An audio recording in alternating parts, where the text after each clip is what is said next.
Assalamualaikum warahmatullahi wabarakatuh. Dalam video ini kita akan berdiskusi mengenai uji lanjut setelah ANAFA, di mana kita sudah melakukan penelitian dengan menggunakan desain eksperimen tertentu, kemudian kita analisis datanya dengan menggunakan tabel ANAFA, dan ternyata hasil dari pengujian di tabel ANAFA kita memberikan indikasi atau memberikan hasil bahwa nolnya ditolak. Dengan demikian ini berarti bahwa paling tidak ada satu perlakuan yang memberikan pengaruh atau efek yang berbeda. Nah, bagaimana cara kita untuk menelusuri atau mengetahui perlakuan mana yang memberikan pengaruh atau efek berbeda itu? Mari kita bahas di uji lanjut setelah ANAFA ini. Untuk mengetahui teknik atau metode apa saja yang dapat dipergunakan di dalam uji lanjut setelah ANAFA ini, mari teman-teman terlebih dahulu kita diskusi, kita lihat dulu pilihan-pilihan dari teknik ataupun dari metode yang dapat dipergunakan untuk melakukan uji lanjut setelah ANAFA. Apa sebenarnya uji lanjut ini? Ini perlu kita pahami terlebih dahulu. Jadi uji lanjut ini adalah serangkaian metode statistik yang digunakan untuk melakukan perbandingan pasangan secara spesifik setelah hasil pengujian signifikan dari tabel ANAFA itu dihasilkan. Jadi target kita nanti adalah untuk mengetahui dengan pasti kelompok atau perlakuan mana yang memberikan efek atau pengaruh yang berbeda dari data yang kita miliki atau data yang sudah kita analisis sewaktu kita membuat tabel ANAFA sebelumnya. Nah, ini ada beberapa metode yang dapat dipilih. Yang pertama ada namanya kontras ortogonal. Yang kedua ada uji rentang Newman-Kells. Kemudian ada uji Cepheid. Yang keempat ada yang dikenal dengan paired t-test atau uji T berpasangan. Ya. Kemudian yang kelima ada Tukey HSD. Yang keenam ada Bonferroni correction. Kemudian ada juga Sidak correction. Kemudian ada yang kedelapan ada Duncan multiple range test.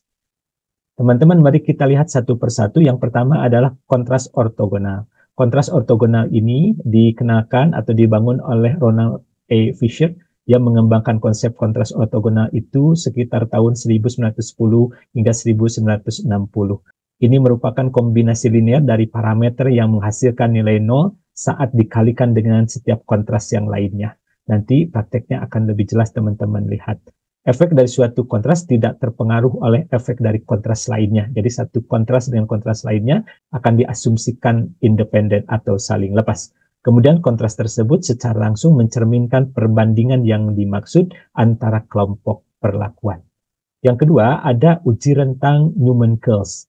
Ini dibangun oleh Malcolm Newman dan DJ Kells ya pada tahun 1940. Ini memungkinkan kita untuk melakukan perbandingan langsung antara semua pasangan kelompok perlakuan.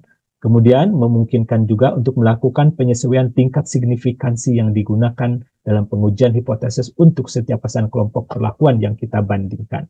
Kemudian menemukan perbedaan yang lebih rinci dan lebih spesifik di antara kelompok-kelompok tersebut. Kemudian juga dapat melakukan banyak perbandingan.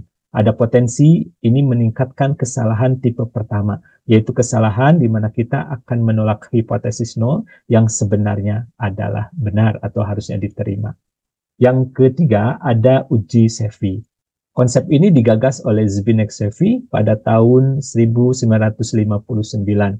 Ini mengontrol kesalahan tipe pertama, jadi yang merupakan kesalahan yang terjadi ketika peneliti salah menolak hipotesis yang harusnya diterima. Jadi ini akan menurunkan atau paling tidak mengendalikan kesalahan tipe pertama tadi. Kemudian menggunakan distribusi T untuk menghitung interval kepercayaan yang dibutuhkan untuk perbandingan antara rata-rata sampel. Kemudian juga mampu mendeteksi perbedaan yang signifikan antara kelompok-kelompok sampel, bahkan jika perbedaannya itu kecil sekalipun. Kemudian juga ini relatif tahan terhadap pelanggaran asumsi yang mendasari seperti distribusi tidak normal atau homogenitas varian. Yang keempat, ini ada paired t-test atau uji T berpasangan. Ini dikembangkan oleh William Seligoset atau yang dikenal sebagai student atau distribusi student yang kita kenal. Dan ini merupakan hasil dari uji T berpasangan ini biasanya lebih mudah untuk diinterpretasikan. Kemudian juga dapat meningkatkan daya statistiknya itu sendiri, yaitu daya kemampuan untuk mendeteksi perbedaan yang sebenarnya ada. Jadi lebih sensitif uji ini. Kemudian dapat mengatasi beberapa masalah yang mungkin terjadi di dalam ANOVA, seperti heterogenitas varian atau ketidaknormalan distribusi data. Ingat seperti yang sudah kita bahas, jadi ada homogenitas varian yang kita butuhkan. Jadi kalau terjadi heterogenitas varian, maka dengan uji yang dibangun oleh Williams-Rigosset ini dapat membantu teman-teman. Kemudian selanjutnya adalah Tukey HSD test. Ini dikembangkan oleh John Tukey pada tahun 1949. Ini kita sebut HSD itu adalah unsignificant difference, jadi ada perbedaan ataupun signifikansi perbedaan yang terjadi, dan ini nilai sebenarnya yang ditemukan dari perbedaan-perbedaan itu. Jadi dia akan mengidentifikasi perbedaan yang signifikan antara semua kelompok sampel tanpa meningkatkan risiko terjadinya kesalahan tipe pertama di dalam pengambilan keputusannya. Yang kedua, memperhitungkan tingkat signifikansi global yang telah ditetapkan sebelumnya sehingga mengendalikan risiko kesalahan tipe pertama tadi. Kemudian, Tukey HSD menggunakan interval kepercayaan simultan untuk membandingkan pasangan rata-rata. Kemudian dia dapat mendeteksi perbedaan yang signifikan, bahkan jika perbedaannya kecil sekalipun. Dan ini juga tidak bergantung kepada ukuran sampel untuk Tukey significant difference ini. Kemudian selanjutnya ada yang dikenal dengan Bonferroni correction. Konsep ini dibangun oleh Carlo Emilio Bonferroni pada tahun 1936. Ini adalah melakukan pengontrolan tingkat kesalahan tipe pertama atau false positif dalam melakukan beberapa uji hipotesis secara simultan. Juga melibatkan pembagian tingkat signifikansi alfa dengan jumlah total uji hipotesis yang dilakukan. Jadi nanti risiko kesalahannya akan disebarkan kepada uji-uji yang dilakukan ini. Kemudian berlaku untuk semua uji hipotesis, tidak peduli apakah mereka independen satu sama lainnya atau tidak, dan tidak memerlukan asumsi tentang struktur data. Selanjutnya ada yang disebut dengan Sidak correction. Sidak correction ini digagas oleh Joseph L. Sidak pada tahun 1967.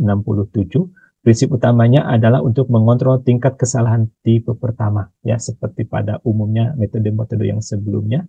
Atau tipe pertama ini merupakan false positif dari pengujian yang dilakukan. Jadi ketika kita melakukan uji hipotesis secara simultan ini, ada kemungkinan nanti muncul yang disebut dengan kesalahan tipe pertama atau false positif ini. Kemudian juga mengurangi tingkat signifikansi atau nilai alfa yang kita gunakan untuk setiap uji hipotesis, jadi akan mengurangi terjadinya kesalahan tipe pertama ini. Selanjutnya ada Duncan's Multiple Range Test. Ini digagas oleh David B. Duncan pada tahun 1955. Dia melakukan perbandingan pasangan rata-rata antara semua kelompok sampel, kemudian juga menggunakan rentang atau range dari nilai-nilai rata-rata untuk membandingkan pasangan kelompok. Jadi kelompok-kelompok yang rentang rata-ratanya tidak tumpang tindih secara signifikan akan dianggap berbeda secara signifikan. Juga dapat diterapkan pada kelompok-kelompok sampel yang berbeda jumlah.